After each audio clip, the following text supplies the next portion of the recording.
Hello বন্ধুরা, আজকে একটু ঘোরাঘুরি করতে চলে আসলাম সমুদ্র পাড়ে।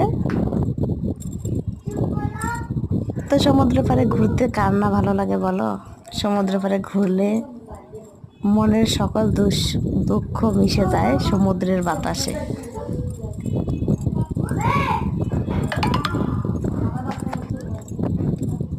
তো আজকে প্ল্যানিং করেই চলে আসলাম সবাই মিলে ঘুরতে সমুদ্র পাড়ে।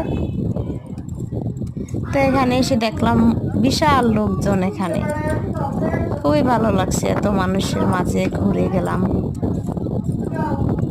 তো এরকম কার কার ঘুরতে ভালো লাগে অবশ্যই কমেন্ট করে জানাবো, আর ভিডিওটা ভালো লাগলে অবশ্যই সাবস্ক্রাইব করে পাশে থাকিও।